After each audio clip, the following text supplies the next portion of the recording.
ಪ್ರಾಯೋಗಿಕ ಬೇಕು ಅಲ್ಲ. ನಾವು ಶಾಲೆಯಲ್ಲಿ ಶಿಕ್ಷಕರಾದವರು ಪ್ರಾಯೋಗಿಕವೇ ಇರಬೇಕವೇನ ವಿಮರ್ಶೆ ಅಲ್ಲ. ಇದು ನನ್ನ ಮೂಲ ಉದ್ದೇಶ. ಹಾಗಾಗಿ ಬಹುತೇಕ ಇಲ್ಲಿವರೆಗೆ ಯಾರು ಹೇಳಿಲ್ಲ ಸ್ವಾಮಿ, ಹಳೆಗನ್ನಡವನ್ನ ಮನನ ಮಾಡ್ಕೊಂಡಿರ್ತೀವಿ ನಾವು. 10ನೇ ಶತಮಾನದಲ್ಲಿ ಬಹುತೇಕ ಲಿಪಿಕಾರ ಆಗಿದ್ರೆ ಅವತ್ತು ಸತ್ತಿದ್ದರೆ ಇವತ್ತು ಹುಟ್ಟಿ ಬಂದಿಲ್ಲ ಅಂತ ನಿಮ್ಗೆ ಹೇಳ್ತೀನಿ.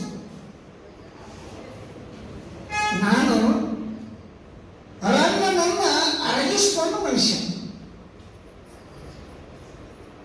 ರನ್ನ ಹಳೆಗನ್ನಡದ ಕವಿ ಅಂತ ಹೇಳ್ಕೊಂಡಿದ್ರೆ ಅದನ್ನು ಸ್ವಲ್ಪ ನಾನು ಪಕ್ಕಕ್ಕೆ ಇಡ್ತೀನಿ. ರನ್ನ ರಗಳೆಯ ಕವಿ.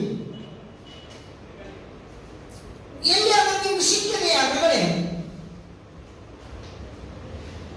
ಸರ್, ಅಜಿತನಾಥ ಪುರಾಣದಲ್ಲಿ ಅವರ ರಗಳೆಯನ್ನು ಬರೀತಾನೆ.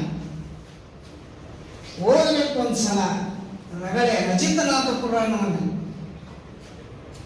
ನಾನು ಓದಲಿಲ್ಲ, ಬರುದ ಬಿಟ್ಟೆ ಅದನ್ನು. ಎದರಾಗ ತಾಳೆಗಣ್ಣಲ್ಲಿ ತಾಳೆಗಣ್ಣ. ಇದು ರನ್ನನ ಗದಾಯುದ್ಧವನ್ನು ಬರೆದ್ನೆ. ಈಸಿ ಸರ್ ಬರೆಯೋದು.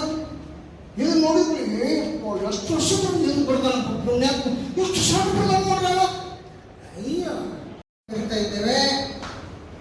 ಅಜಿತನಾಥ ಪುರಾಣವನ್ನು ಈಗಾಗಲೇ ಬರೆದು ಮುಗಿಸಿಬಿಟ್ಟಿನಿ.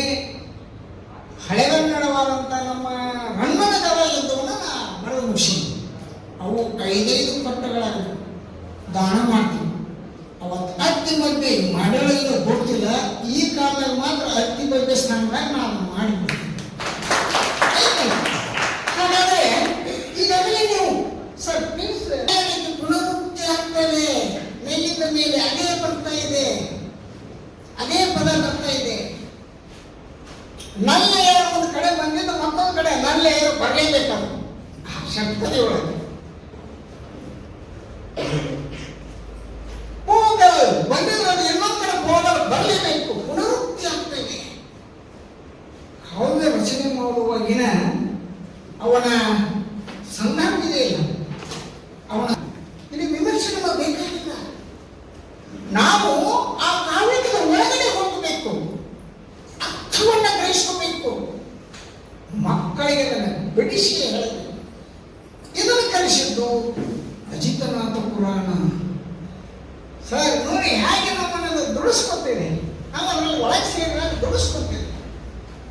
ಕಲಬುರ್ಗಿ ಸರ್ ಅದನ್ನ ಹೇಳ್ತಿದ್ರೆ ಕಲೇನೆ ಓದಿ ಅದನ್ನ ನಾನು ನೇರವಾಗಿ ಅವ್ರ ಶಿಷ್ಯ ಅಲ್ಲ, ಬಾಹ್ಯವಾಗಿ ಅವ್ರ ಶಿಷ್ಯ. ಮನೆಗೆ ಹೋದಾಗ ಕಲೇನಿ ಮನೆ ಮಾತಾಡ್ತೀನಿ ಸುಮ್ಮನೆ ಹಂಗೆ ಅಲ್ಲ. ಎಂಥ ಮನುಷ್ಯ ಅದು ಕಲಿಸ್ತಾನ. ಬಹುತೇಕ ಕಲಬುರ್ಗಿ ಅವರು ಹಳೆಗನ್ನಡವನ್ನು ಹೆಂಗೋ ಓದಬೇಕಂತೆ. ಅದರಲ್ಲಿರುವಂತಹ ಒಟ್ಟು 8 ಪದಗಳು ನಮಗೆ ಪ್ರಶ್ನೆ ಆಗ್ತವೆ. ಇಡೀ ಷಟ್ಪದಿ ಕಾವ್ಯ 8 ಪದಗಳನ್ನು ನಮ್ಮ ಭಯಾನಕ ಮಾಡ್ತಾ ಇದೆ. ನೀವು ಹಿಂದಿನ ದಿನ ಯಾವುದೇ ಪಠ್ಯವನ್ನ ನೋಡಿಕೊಂಡು ಬಂದಿದ್ದರೆ 8 ಪದಗಳಲ್ಲಿ 6 ಪದಗಳಿಗೆ ನೀವು ಉತ್ತರ ಕೊಟ್ಟ ಬಿಡ್ತೀವಿ. ಇದು ಬಹಳ ಅದ್ಭುತ. ಓದ್ಕೊಂಡು ಬರಲಿಲ್ಲ ನಾವು 8 ನಿಮಗೆ ದೇವವಾಗಿ ಕಾಣ್ತವೆ. ಆ ಪದಗಳು 100% ದೇವತ್ತು. ಬರಲಿಲ್ಲ ಬದ್ಯ ನೋಡ್ತೀವಿ ನಾವು. ಮಾಸ್ತರ್ಗಳು ಹುಡುಗ ಶಾಣೆ ಇದ್ದರು ಪ್ರಶ್ನೆ ಕೇಳ್ಬಿಡ್ತಾನೆ. ಚಂದ್ರ ಏನು ಗೊತ್ತೇ ಅವನ ತಡಿಮೀರಿ ಅವನ ವಿದ್ಯೆಗೆ ಕಲ್ಲು ಹಾಕಿ ಅವನು ಹೇಳ್ತಾನೆ ಸರಿ ಪ್ರಶ್ನೆ ಕೇಳಿದ್ರು ಅಂತ ಹೇಳಿ. ಮೊನ್ನೆ ಮೈಸೂರಲ್ಲಿ ಆತ ನಮ್ಮ ಜೊತೆಗೆ ನಮ್ಮ ಬಹುತೇಕ ನಾ ಎಲ್ಲೇ ಹೋದ್ರೆ ನಮ್ಮ ಜೊತೆಗೆ ಸಂಗಾತಿ ನಮ್ಮ ಚಂದ್ರಶೇಖರ್ ಕಾಳನವರು ಸರ್ ಬೆಂಗಳೂರಲ್ಲಿ 8 ದಿವಸ ಬರಬೇಕು. 8 ದಿವಸ 80 ವಿದ್ಯಾರ್ಥಿಗಳು 50 ಪ್ರಾಧ್ಯಾಪಕರಿಗೆ ಇದೇ ಹಳೆಗನ್ನಡ ಓದೋದು ಮಾಡ್ತಾರೆ. ಜಗದ್ಗುರು ರೇಣುಕಾಚಾರ್ಯ ಕಾಲೇಜ್ ಸರ್ಕಲ್ನಲ್ಲಿ ಮಗಳಿದೆ ನೋಡಿ, ಅಲ್ಲಿ 8ನೇ ತಾರೀಕಿನ ಸ್ಟಾರ್ಟ್.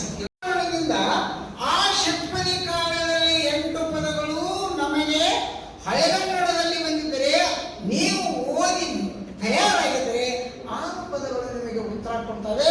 2 ಪದಗಳಿಗಾಗಿ ನೀವು ಹಳೆಗನ್ನಡ ನಿಘಂಟನ್ನ ಓದಲೇಬೇಕು. ಯಾಕಂದ್ರೆ ಬಹಳ ಅದ್ಭುತವಾದಂಥ ಇವತ್ತ ಆದಿಪುರಾಣ ಆಗಿರಬಹುದು, ಆನಂತರ ಮಹಾಭಾರತ, ಪಂಪ ಭಾರತ ಆಗಿರ್ಬೋದು. ಸರ್ ಒಂದ್ಸಲ ಓದಿಬಿಡಿ ಸರ್. ನೀವು ಮಕ್ಕಳಿಗೆ ಹೇಳುವ ದೃಷ್ಟಿಯನ್ನು ಓದಬೇಡ, ಸ್ವಂತ ಒಂದ್ಸಲ ಓದಬೇಕು. ಅದಕ್ಕಾಗಿ ಒಂದ್ಸಲ ಗುರು ಮಾಡ್ಕೊಳ್ಳಿ.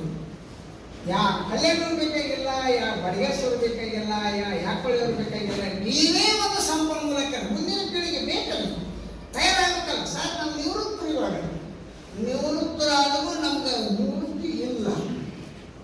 ಆ ಕಾರಣದಿಂದ ಒಂದು ನಾವು ಓದುತ್ತೀವಿ. ಓದಬೇಕ ಇನ್ನೊಂದು ಮುಂದಿನ ತಿಂಗಳಲ್ಲಿ ಬಿಡುಗಡೆ ಆಗುತ್ತೆ. ಇದಕ್ಕೆ ಬೆನ್ನುಡಿಯನ್ನು ನಮ್ಮ ಶಾಂತಿನಾಥ್ ದಿಬ್ಬಸ್ ಕರೀತಾರೆ, ದಿಬ್ಬದಲ್ಲಿ. ಆ ಕಾರಣದಿಂದ ಇಲ್ಲಿ ಒಂದು ಬಹುತೇಕ ನೀವು ನನಗಾಗಿ ಒಂದು ಬಾರಿ ಓದುವಾಗ ಸರ್ ನೋಡಿ, ಲಕ್ಷ್ಮಣ ಕೇಳ್ರಿ, ಒಂದು ಬಾರಿ ನೀವು ಹಳೆಗನ್ನಡ ಓದುವಾಗ ಎಲ್ಲಿಯಾದರೂ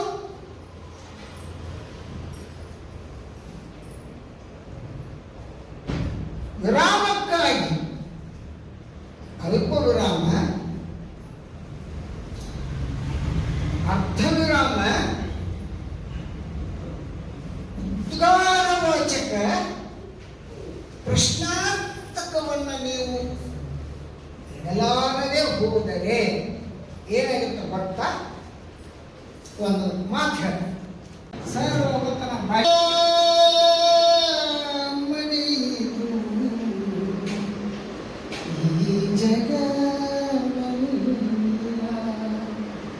ಬಾಡಿಗೆ